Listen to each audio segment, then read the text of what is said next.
আমরা কারিগরি শিক্ষা আমরা হাতে কলমে কাজ শিখি, কিন্তু তারা হাতে কলমে কাজ শিখে না। তারা ইন্টার পরীক্ষা দিয়ে এইচএসসি পরীক্ষা দিয়ে আসছে, যা আমাদের সাথে সামঞ্জস্য না। গেছে 9 তারিখে আন্দোলনে নামছিলাম, তো ওইখানে ডিআইজি স্যার আসছিলো। স্যার এসে বলছে যে তোমাদের দাবিগুলো সব পূরণ করা হবে।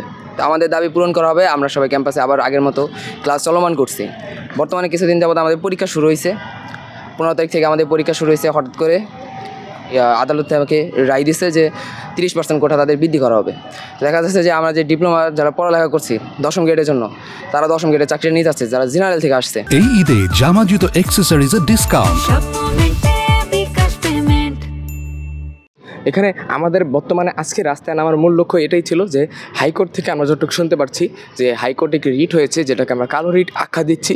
সেই রিটে বলা হচ্ছে যে জুনিয়র ইন্সট্রাক্টর পদে ডিপ্লোমা ইঞ্জিনিয়ারদের সাথে 30% কোটা ট্রাফ ইন্সট্রাক্টরদেরকে পদোন্নতি দেওয়া হবে। অর্থাৎ ট্রাফ ইন্সট্রাক্টররা 13 গ্রেড থেকে পদোন্নতি পেয়ে 10ম গ্রেডের জুনিয়র ইন্সট্রাক্টর হয়ে আসছে। এই জিনিসটা আমাদের যে পূর্ববর্তী ঘোষিত 6 দফা ছিল, সেই 6 দফার সাথে সম্পূর্ণ সাংঘর্ষিক। আমরা কোনোভাবেই চাই নাই এই সেক্টরে এই ক্রাফট ইন্সট্রাক্টররা যারা নন টেকনিক্যাল, যারা কারিগরি কোনো জ্ঞান সম্পন্ন না, তারা শিক্ষক হিসেবে আসে। আর আমরা কোনো সেক্টরে এমন দেখি নেই যে কর্মচারী থেকে কর্মকর্তা হয়েছে বা কর্মচারী শিক্ষক হয়েছে। এই জিনিসটা আমাদের সেক্টরের জন্য অনেক ক্ষতিকর হবে।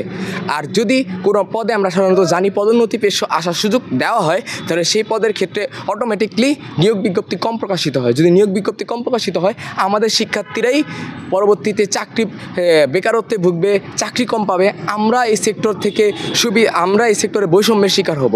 যেহেতু এই সেক্টরটা আমার, সেই তো এটা আমার সেক্টর থাকবে। আমি ব্যতীত, অর্থাৎ ডিপ্লোমা শিক্ষার্থীরা ব্যতীত কোনোভাবেই 10ম গ্রেডে কোনো নিয়োগ চলবে না। এই কারিগরি সেক্টরের উন্নয়নের লক্ষ্যে 6 দফা দাবি। আর এই দাবি নিয়ে আমরা বিগত 2024 সালে 9 সেপ্টেম্বর 7 রাস্তা অবরোধ করেছিলাম।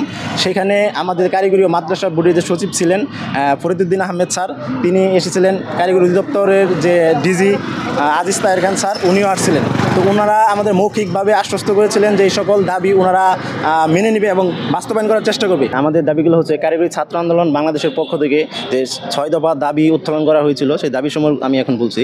1 নম্বর দাবি হচ্ছে 2021 সালে বিতর্কিত নিয়োগপ্রাপ্ত সকল ক্রাফট ইন্সট্রাক্টরদের কারিগরি শিক্ষা অধিদপ্তর ও সকল প্রতিষ্ঠান থেকে দ্রুত স্থানান্তর করতে হবে।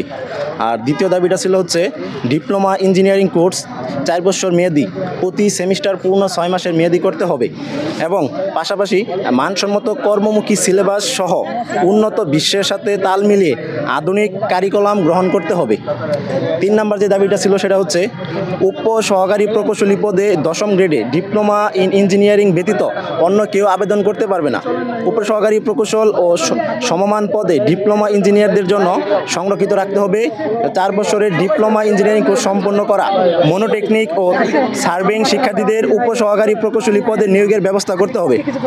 4 নম্বর দাবি হচ্ছে কারিগরি সিস্টেম সংস্কার করে কারিগরি সেক্টর পরিচালনার দায়িত্বে টেকনিক্যাল শিক্ষার জনবল নিয়োগ সিস্টেম পরিচালনা করতে হবে।